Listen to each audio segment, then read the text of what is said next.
Welcome to Tasque. In this video, we'll talk about the Done tab here in Tasks.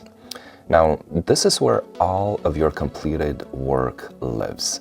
And so this includes completed timers and completed tasks. Think of this as your full activity log. Now, each row represents a single session. And so you can click into a session to review it in more detail. Now, if something isn't right, you can edit the session duration. You can also change the sessions tag here, which is useful for recategorizing work after the fact. And if you no longer need a session, you can always delete it.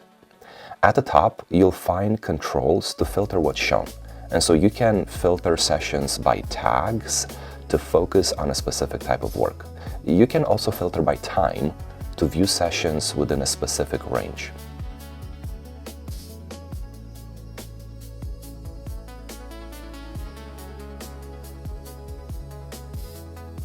When you're ready to export your data, open the Export menu.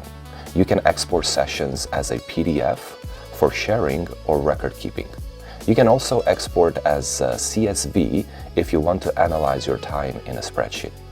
Now, if you want to start fresh, you can always delete all your sessions at once.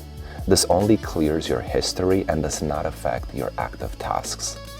The Done tab helps you review, adjust, and export your completed work so you always know where your time went.